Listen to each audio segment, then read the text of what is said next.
Ready start.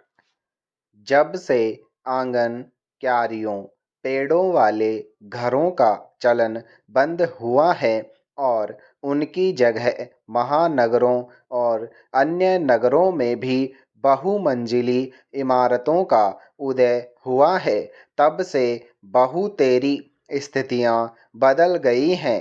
अब किसी housing society या हाउसिंग कॉम्प्लेक्स में दो चार पेड़ तो होते हैं, लॉन और पौधे भी होते हैं, पर वे सब समय पास में नहीं रहते।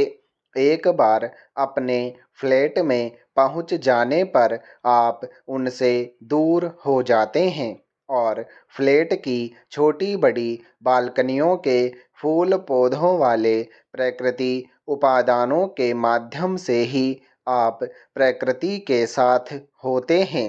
यह नहीं होता कि आप हाथ जरा सा ऊंचा करके अमरूद, आम, आंवला तोड़ लें, वे घर अब दिखते ही न हों और हमें उन पुराने दिनों की याद न दिलाते हों, सो बात नहीं। इतने बड़े देश में हैं, अब भी हैं बहुतेरे घर, जहाँ जाकर या छुट्टियाँ बिताकर बड़ा सुकून मिलता है। पर बड़े शहरों में तो अब वैसी जमीन ही नहीं रही कि वैसा कोई घर बन सके। सब जगह खड़ी हुई मिलती है 20-25 मंजिलों वाली इमारतें, और अब उनके फ्लैट ही एक बड़ी आबादी का घर हैं। जो भी हो, पर अपने आसपास फूल पौधों को उगा लेने के अलावा साग सब्जियां भी उगा लेने की इच्छा बुझी नहीं है। यह देखकर कुछ संतोष तो होता ही है। सो एक दिन अपनी सोसाइटी के परिसर में सैर करते वक्त मैं भूतल के एक फ्लैट के सामने के गमलों में छोटे से गोभी के फूल को देखकर ठिठक गया। वह पत्तों की गोद में बहुत प्यारा, बहुत भला लग रहा था। मैंने पाया कि सैर करते करते एक सज्जन भी उसकी ओर निहारते हुए रुक गए हैं, और अब हम दो हो गए हैं उस फूल को सराहने वाले। वह फूल गोभी के फूल का एक प्रमाण सरीखा था। वह मानो कह रहा था, गोभी के फूल को लेकर कोई अविश्वास मन में न रखना।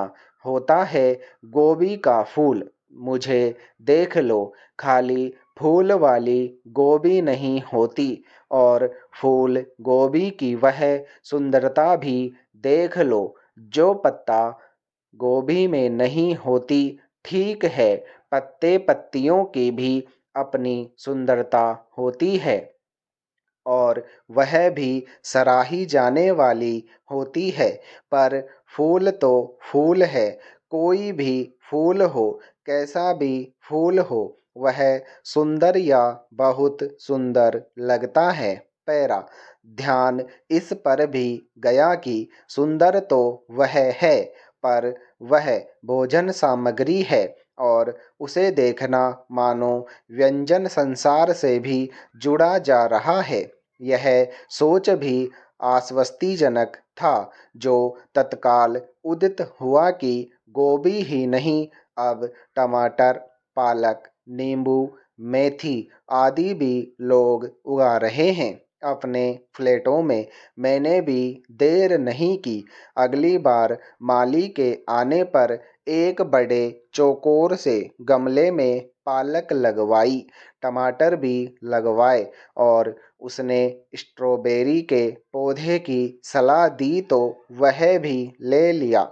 चौथी मंजिल के मेरे फ्लैट की बालकनी में फूल पौधों के गमलों के बीच एक गमले में हरी मिर्च पहले ही विराज रही थी।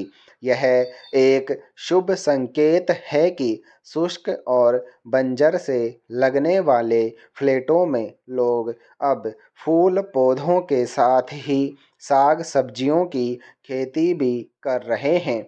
जिनके पास फ्लैट के साथ छत है वे तो यह शौक भरपूर ढंग से पूरा कर रहे हैं और कुछ तो अपनी ज़रूरत भर की सब्जी का 25-50% तक पूरा कर ले रहे हैं। यह देखना सुखद है कि अब शायद ही कोई ऐसा फ्लैट आपको दिखाई पड़े जिसमें 2-4 फूलों वाले गमले न दिखें और इनडोर पौधों का चलन भी तो खूब बढ़ा है। इस अनुभव पर तो सभी मुस्कुराकर ताली सी बजाएंगे कि अगर किसी गमले में एक कोम्पल भी आ जाती है, एक कली भी, तो अगले दिन हम उसके सम्मोहन में खिंचे चले जाते हैं उसकी ओर। नींद खुलते ही उत्सुक होकर देखते हैं कि उसका कितना विकास हुआ है, क्या वह कली फूल बन गई है, और अगर बन जाती है तो उसका साझा वह घर परिवार के किसी सदस्य से करने को तैयार हो जाते हैं। यही जादू है रचना का। वसंत के दिनों की बहार का तो कहना ही क्या, और पीले गेंदों वाले फूल हो या पीले कनेर, वे भला कब मन को खिला नहीं देते रहे। वसंत हो चाहे कोई अन्य ऋतु, देखता रहता हूँ भरसक हर फूल पौधे की ओर। एक तृप्ति सी मिलती है।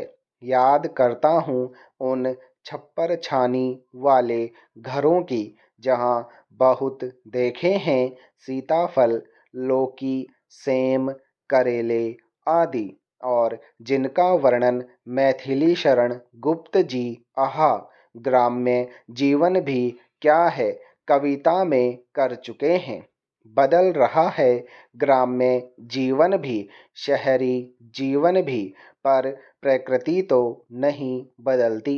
वह आपके जीवन में किसी न किसी रूप में प्रवेश करती ही है। तो स्वागत है गमले में गोभी के फूल का। पैरा। सभी राज्यों के मुद्दे और समस्याएं अलग अलग हैं। अगर विधानसभा चुनाव स्थानीय मुद्दों और समस्याओं पर आधार पर लड़ा जाए तो यह आम जनता और प्रदेश के हित में होता है। पिछले कुछ वर्षों से देश की राजनीति प्रधानमंत्री नरेंद्र मोदी के इर्द गिर्द घूम रही है। सभी चुनावों में वे एक अहम मुद्दा होते हैं। देश के 5 राज्यों में चल रहे चुनाव प्रचार में प्रधानमंत्री एक अहम मुद्दा हैं। सभी विपक्षी पार्टियां मोदी के ऊपर हमला कर रही हैं और मुख्य मुद्दे से जनता को भटका रही हैं। कोरोना के साए में हो रहे चुनाव में भी महामारी, बेरोजगारी, गरीबी, शिक्षा और स्वास्थ्य आदि मुद्दों की प्राथमिकता नहीं रहना दुर्भाग्यपूर्ण है। उत्तर प्रदेश में एक ओर अयोध्या, काशी और मथुरा की चर्चा हो रही है तो दूसरी ओर जिन्ना के गुणगान गाए जा रहे हैं। जनता उन्हीं मुद्दों में उलझकर रह जाएगी। बुनियादी समस्याओं की कोई चर्चा नहीं हो रही है। पंजाब में प्रधानमंत्री की सुरक्षा में चूक का मुद्दा सबसे अधिक चर्चा में है। अब सिद्धू का पाकिस्तान से संबंध का भी मुद्दा उठाया जा रहा है, लेकिन पंजाब की बुनियादी समस्याएं नशाखोरी, तस्करी, आतंकवाद, बेरोजगारी और स्वास्थ्य जैसे मुद्दों की चर्चा किसी भी राजनीतिक दल द्वारा नहीं की जा रही है। प्रदेश के चुनाव में भी राष्ट्रीय स्तर के मुद्दों का हावी रहना आम जनता के लिए हानिकारक है। स्टॉप।